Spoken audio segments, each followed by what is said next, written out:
Has it ever felt like no matter how hard you try, you just can't seem to make your relationships work? Do you often find yourself feeling too clingy? Or maybe just the opposite, completely detached and indifferent? Maybe it's a roller coaster of highs and lows, love one moment and distrust the next. If you've been stuck in this emotional whirlwind, it's not because you're flawed or doomed to fail in your relationships. What you're experiencing may well be symptoms of insecure attachment. I'm Adam Lane Smith, the attachment specialist, and I make relationships better. Attachment theory is like the instruction manual for human relationships that we never got to have. It explains why we behave the way we do in our close relationships and the why behind these stuck patterns that we find ourselves in. But more importantly, it also provides a roadmap for how to fix these issues. By understanding the nuts and bolts of this theory, we can start to work on forming secure and satisfying relationships for life. So stick around and let's dive into this topic together. And hey, if you are committed to making your relationships better, hit that subscribe button and ring the bell for notifications. And make sure that your YouTube's app's notifications are enabled on your phone so you don't miss out on any of our videos. Let's make our relationships better together. Now think of attachment as a powerful bond. It's a connection between two individuals that's strong and resilient. It's this incredible sense of security that the bond you've formed won't snap and leave you adrift. It embodies the belief that others genuinely care about your wants and your needs, and that they'll advocate for your well-being without any ulterior motives. To some, this may sound like a distant dream, and that's where the concept of broken attachment comes in. The blueprint of our attachment style often comes from our caregivers. Even in single-parent situations, we're still learning from both figures.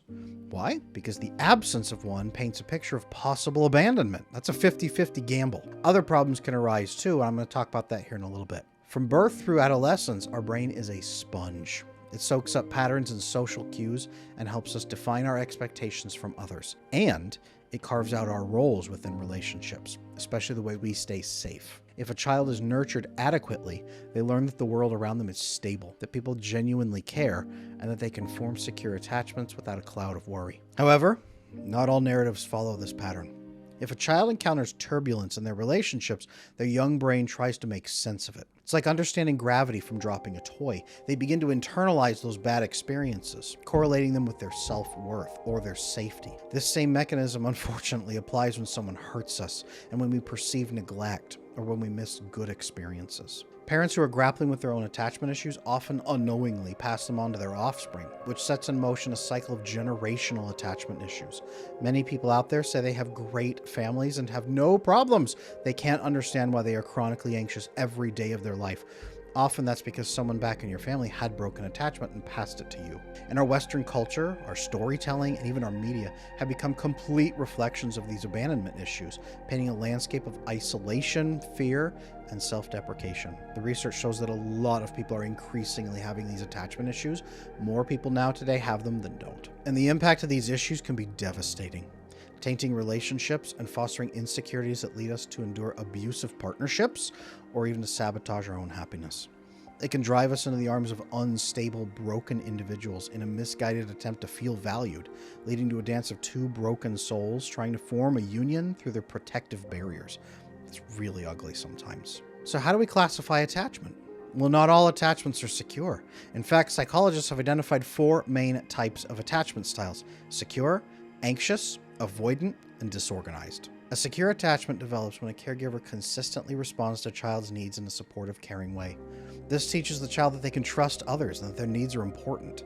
In adult relationships, individuals with secure attachment often feel confident. They're able to balance their needs with the needs of their partner. They're not afraid to express their feelings, and they tend not to worry about their partner's commitment to them because they know that that would be discussed if there was ever a problem. Anxious attachment, on the other hand, forms when a caregiver is inconsistent in their response to the child's needs. This causes the child to become unsure of whether their needs will be met. They try to earn approval all the time so they aren't abandoned, and abandonment feels like death to them, and they usually blame themselves. They turn this inward, that I don't deserve to be loved.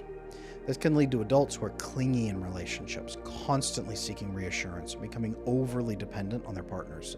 It can be exhausting for their partners and for the anxious person too. Avoidant attachment usually occurs when caregivers are emotionally unavailable or unresponsive most of the time, leading the child to learn to rely solely on themselves. This can also happen in cases of abuse or a lot of screaming in the household where the child learns other people are messed up and they are not going to meet my needs, so I have to take care of myself and keep people at arm's length. In adult relationships, these individuals may appear distant and emotionally unavailable.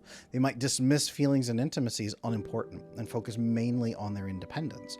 They're scared of relationships and scared of getting trapped. Finally, disorganized attachment can develop when a caregiver's behavior is unpredictable or frightening. This leads the child to become confused about whether to seek or avoid comfort from the caregiver. In adult relationships, these individuals may find themselves caught in a cycle of wanting closeness, but being afraid of it at the same time.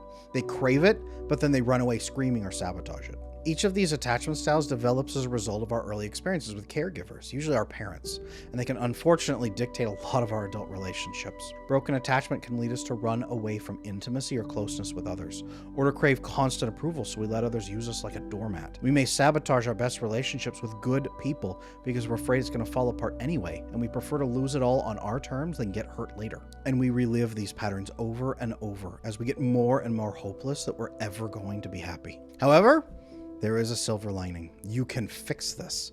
While it might be challenging, it is possible, and I specialize in helping people do it. And the solution is surprisingly simple: to learn to accept love. I didn't say it'd be easy, but it is simple. You open yourself to the possibility of being loved by somebody. I've dedicated my career to understanding and remedying attachment issues, and through my book, Slaying Your Fear, available on Amazon and linked down in the description, I offer a roadmap to healing and recovery. So there you have it, folks. That's attachment theory in a nutshell. Now remember, this isn't an overnight fix. It's a journey toward getting better, but understanding is the first step towards improvement.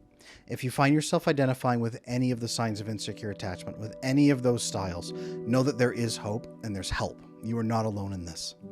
I encourage you all to take some time to reflect on what we've discussed today and to see how it applies in your own relationships. I think you're going to start seeing some patterns. I know this might be a new topic for many of you, so please don't hesitate to drop your questions and thoughts in the comment section below.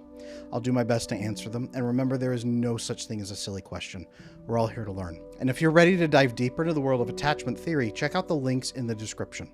There you'll find a variety of resources I've created to help you on your journey towards secure attachment and healthier relationships. These resources range from books to courses to one-on-one counseling options. Whatever your comfort level, there's something to help you. Remember that we're in this together, and you have the power to change your relationships for the better.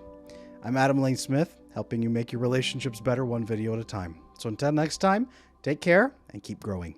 I'll see you in the next video.